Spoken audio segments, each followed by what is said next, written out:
অনেকের একই প্রশ্ন, ক্যানভা দিয়ে আমরা কি প্রফেশনাল লেভেলের ডিজাইন তৈরি করতে পারবো, বা ক্যানভার ডিজাইন আমার ক্লায়েন্টকে অ্যাকসেপ্ট করবে, বা ক্যানভা শেখার পর আমরা কি টাকা ইনকাম করতে পারবো? এই প্রশ্নটার উত্তরে আমি আজকে আপনাদের কিছু ডিজাইন দেখাতে চাই। এই ডিজাইনগুলো দেখার পরে আপনারা নিজেরাই বিচার করবেন যে ক্যানভা শেখার পর আপনারা কি ধরনের ডিজাইন তৈরি করবেন। আরেকটা জিনিস, ডিজাইন দেখানোর আগে একটা জিনিস বলে দিই, যে ডিজাইন তৈরি করতে গেলে আপনার টুলসের প্রয়োজন হয় না। ডিজাইন তৈরি করতে গেলে দুটো জিনিসের প্রয়োজন হয়।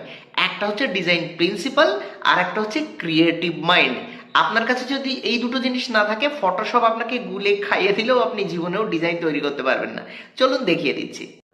এই ডিজাইনগুলো আমার ক্লায়েন্টের জন্য করা ছিল বেশ কয়েকদিন আগে। ক্যানভা দিয়ে আপনি সোশ্যাল মিডিয়া পোস্ট থেকে শুরু করে সমস্ত ধরনের গ্রাফিক্স তৈরি করতে পারবেন অনায়াসে। আমি আমার ছাত্রছাত্রীদের শেখাচ্ছি ক্যানভা দিয়েই কীভাবে সুন্দর এবং প্রফেশনাল গ্রাফিক্স তৈরি করা যায়। আপনাকে শুধু ডিজাইনের প্রিন্সিপাল জানতে হবে ভালোভাবে, তাহলেই আপনি ক্যানভার মতন সহজ টুল দিয়েও প্রফেশনাল প্রিমিয়াম ডিজাইন তৈরি করতে পারবেন।